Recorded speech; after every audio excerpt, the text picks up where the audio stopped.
पाकिस्तान के अंदर एक आइडिया प्रमोट किया जा रहा है पाकिस्तान की लिबरल इंटेलिजेंसिया की तरफ से कि आया जो हम बड़ी ईद आती है तो उसके ऊपर कुर्बानी करते हैं, हम जानवरों को लाते हैं, मासूम जानवरों को कहते हैं ज़िबा करते हैं, तो उनका गोश्त हम बांटते हैं। सुनने में ये आइडिया बहुत अच्छा लगता है। एक्चुअली इस्लाम की रूह के साथ तो ये बहुत ही ज़्यादा मैच करता है कि आप सोसाइटी को अपलिफ्ट करें। उसकी डिस्ट्रीब्यूशन किस तरह से आपने की, ये इस्लाम आपको बड़े अच्छे तरीके से बताता है कि आपको मसाकीन में देना है, आपको अपने नीडी रिश्तेदारों में देना है। कैपिटलिस्ट निज़ाम ने कुर्बानी को, गोश्त को महंगा कर दिया है। मेरे ख्याल से पाकिस्तान की 50% पॉपुलेशन शायद ईद ही गोश्त खा रही है। हम ना सिर्फ आइडियाज़ बाहर से लेने पर यकीन रखते हैं। एक लाइन सुन ली, एक स्लोगन सुन लिया और उसके ऊपर बस फिर हमने झंडे गाड़ने शुरू कर दिए। उसके पीछे उनकी अप्रोच क्या थी?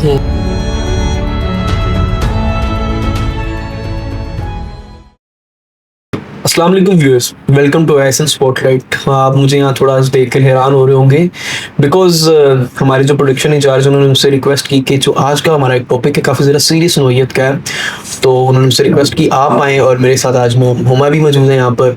मैम हुमा ने मैस्कॉम में BS किया और उसके साथ साथ उनका जो मास्टर्स का मेजर था वो research and new age media था। काफ़ी ज़्यादा रिसर्च उन्होंने की हुई है, खास करके सोशल इश्यूज़ के ऊपर, सोशोलॉजी के ऊपर उनकी काफ़ी ज़्यादा एक तगड़ी ग्रिप है। तो कुछ टॉपिक भी इस तरह का हमारे सोशल प्रॉब्लम्स और रिलीजियस प्रॉब्लम्स को रिलेट करके एक प्रॉब्लम है। तो आपने देखा होगा पिछले कुछ सालों से 2-3 साल से एक आइडिया प्रमोट हो रहा है। वैसे तो पूरी दुनिया के अंदर जब से ग्लोबल विलेज पूरी दुनिया बनी है, आइडियाज एक्सपोर्ट इंपोर्ट होते रहते हैं country to country, continent to continent. तो पाकिस्तान के अंदर एक आइडिया प्रमोट किया जा रहा है पाकिस्तान की लिबरल इंटेलिजेंसिया की तरफ से कि आया जो हम बड़ी ईद आती है तो उसके ऊपर कुर्बानी करते हैं, हम जानवरों को लाते हैं, मासूम जानवरों को कहते हैं ज़िबा करते हैं, तो उनका गोश्त हम बांटते हैं। वो कहते हैं कि बजाय मासूम जानवरों को ज़िबा करने के, उनका गोश्त काट के बेचने से, आप वही पैसे जो आपने जानवर खरीदने पे लगाने हैं, आप वो पैसे उठाएं और किसी गरीब को, किसी मस्कीन को दे दें, शायद अल्लाह नहीं ज़्यादा खुश हो। सुनने में बड़ी अच्छी बात है, लेकिन इसके कुछ ऐसे पहलू हैं जिसको डिस्कस करना बहुत ज़रूरी है। तो वही डिस्कस करने के लिए आज हमारे साथ मैम हुमा मौजूद हैं। अस्सलाम वालेकुम मैम। वालेकुम अस्सलाम, कैसे हैं आप? अल्लाह का शुक्र ma'am. Ma'am, do you think that it's a really great idea कि हम जानवरों को ज़िबा ना करें बल्कि वही पैसे उठा के गरीबों और मसाकीन को दे दें? How is that idea? सुनने में ये आइडिया बहुत अच्छा लगता है। एक्चुअली इस्लाम की रूह के साथ तो ये बहुत ही ज़्यादा मैच करता है कि आप सोसाइटी को अपलिफ्ट करें। बिल्कुल ठीक है, करना चाहिए, जितनी आपकी इस्ताअत है आपको करना चाहिए। बट अगेन कुछ चीज़ें होती हैं जो अगर आप देखें तो इस्लाम ने कोई चीज़ आउट ऑफ द वे जाकर लॉजिक के अगेंस्ट बात नहीं की हुई है। नॉर्मली लॉजिक बनती है और इस्लाम कहता है कि आप तहकीक करें, आपको पता चलेगा। सो एक जो मुझे बहुत इम्पॉर्टेंट पॉइंट लगता है, कुर्बानी के पीछे करनी ज़रूरी है अगर आपके पास इस्ताअत है, क्योंकि इस्लाम आपको कोई भी काम करने पे मजबूर नहीं करता है।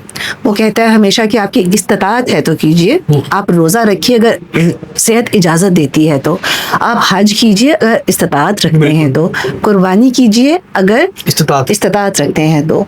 जितनी आपकी इस्ताअत है आप उसके मुताबिक कीजिए।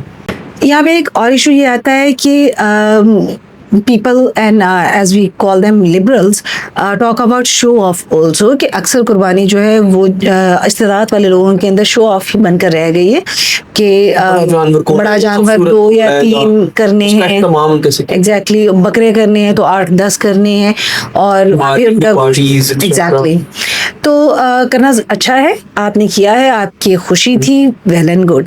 लेकिन उसकी डिस्ट्रीब्यूशन किस तरह से आपने की, ये इस्लाम आपको बड़े अच्छे तरीके से बताता है कि आपको मसाकीन में देना है, आपको अपने नीडी रिश्तेदारों में देना है और आपको अपना एक हिस्सा खुद रखना है।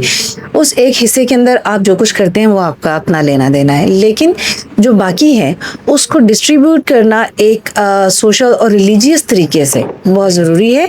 अगर हम उसको फॉलो करते हैं तो it can not go against any societal rules at all, western हो या ईस्टर्न हो। आप लोगों के घरों में जाके उनकी सफ़ेद पोशी का भरम रखते हुए उनको देते हैं उनका हिस्सा, तो ये तो इस्लाम उसको ज़्यादा वैल्यू करता है और ये सोसाइटल नॉर्म्स के साथ भी ईस्टर्न हो या वेस्टर्न हो मैच करती है चीज़। वैसे भी जितना कैपिटलिस्ट निज़ाम ने कुर्बानी को, गोश्त को महंगा कर दिया है, मेरे ख्याल से पाकिस्तान की 50% पॉपुलेशन शायद ईद ही गोश्त खा रही है। एग्जैक्टली, जिसकी वजह से उनकी न्यूट्रिशन काफी ज्यादा कमजोर है। आप देखें कि वहाँ ऐसे जो क्लास है, वहाँ की जो लेडीज होती हैं, उनको प्रेगनेंसी के दौरान उनके बच्चों के अंदर न्यूट्रिशन उतनी नहीं पहुंच पाती है, प्रॉपर ग़िज़ाइयत नहीं बच्चों को मिल पाती है बचपन, जिसकी वजह से उनकी ग्रोथ नहीं हो पाती, हाइट नहीं बढ़ पाती है, मेंटली वो उतने ज्यादा स्टेबल नहीं होते हैं। भाई यहाँ पर हम जो मेरा कहने का पॉइंट होगा वो ये है कि हम ना सिर्फ आइडियाज बाहर से लेने पर यकीन रखते हैं। एक लाइन सुन ली, एक स्लोगन सुन लिया और उसके ऊपर बस फिर हमने झंडे गाड़ने शुरू कर दिए। उसके पीछे उनकी अप्रोच क्या थी, उसके पीछे अगर उन्होंने अपने पास इम्प्लीमेंट किया है वेस्ट ने, तो उन्होंने किस तरीके से इम्प्लीमेंट किया, हम उसको देखने में यकीन नहीं रखते। एग्जैक्टली, हमने एक चीज ले ली और अब हमारा जो करंट सोसाइटल पैटर्न है उसके अंदर हमने उसको इम्प्लीमेंट कर देना है, दैट्स इट।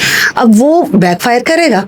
ऑब्वियसली आप अपनी सोसाइटी की डायनामिक्स भी नहीं देखते हैं, किस तरह चलते हैं। हम उन डायनामिक्स को चेंज करके अगर कुछ करते हैं, it will work out for us very well. लेकिन अगर हम मौजूदा निज़ाम के अंदर ही उसको इम्प्लीमेंट कर देते हैं, तो हमने बहुत सारी और चीज़ें मौजूदा निज़ाम में इम्प्लीमेंट की और दे बैकफायर्ड। सो उसको पहले ना चेंज करने की या मॉडिफाई करने की हल्का फुल्का ज़रूरत होती है। उसके बाद आप जो कुछ करें उसकी आउटकम अच्छी ही निकलती है। सो जैसे ग़िज़ाइयत की आप बात कर रहे हैं, बिल्कुल दुरुस्त कह रहे हैं, उसके दूसरे तरीके भी होते हैं। फॉर एग्जांपल प्रोटीन आपको और बहुत सारी चीज़ों से मिलती है, लेकिन ये बताता कौन है? ये बताता आपकी ना एड्स बताते हैं, ना आपकी गवर्नमेंट इसको कोई कैंपेन करती है, ना आपके डॉक्टर्स प्रेगनेंसी में जब औरतें जाती हैं ना गायनाकोलॉजिस्ट के पास, तब कहीं जाके वो उनको बताती हैं कि अच्छा अगर आप ये नहीं खा सकते तो आप चने खा लें। पोल्ट्री, हमारी मुर्गी का काम बहुत ज़्यादा इसी गलत फहमी की बुनियाद के ऊपर हो गया कि यहाँ से प्रोटीन हमें बहुत ज़्यादा मिलता है। हालांकि हमारा जो जिस पोल्ट्री की बात हो रही थी उससे बहुत चेंज हो गई है हमारी आज की poultry, and it is giving us hormones basically, and हमारा बैकफायर कर रहा है वो सारा system. So what we need to do is research and find the right patterns to implement whatever is coming our way, क्योंकि changing times के साथ में आपको चेंजिंग नीड्स के साथ में अपने आप को चेंज करना पड़ता है और इम्प्लीमेंट नई चीज़ें करनी पड़ती हैं। लेकिन कैसे करनी है, ये पैटर्न्स बनाना हमारा अपना काम होता है as a society as well as the government, as the system. कुछ फैक्ट एंड फिगर्स हैं, मतलब कि जिन कंट्रीज से ये आइडिया प्रमोट यहाँ पर होता है कि आप वीगन हो जाएं, और इस्लाम के अंदर तो आप कह ही रहे ना कि कुर्बानी छोड़ दें, आप वैसे पैसे दें। उन कंट्रीज की बात करें, सबसे ज्यादा जो बीफ एक्सपोर्टर्स है पूरी दुनिया के अंदर, number 1 Brazil, Australia, India, the so-called biggest democracy of the world, United States, Argentina, New Zealand। Sorry मैं आपकी बात काट रही हूँ, लेकिन अगर बीफ वहाँ पर किसी के हाथ मिल जाए तो वहाँ इंडिया में कत्ल हो जाता है। और तीसरे नंबर का दुनिया का सबसे बड़ा बीफ एक्सपोर्टर है इंडिया खुद।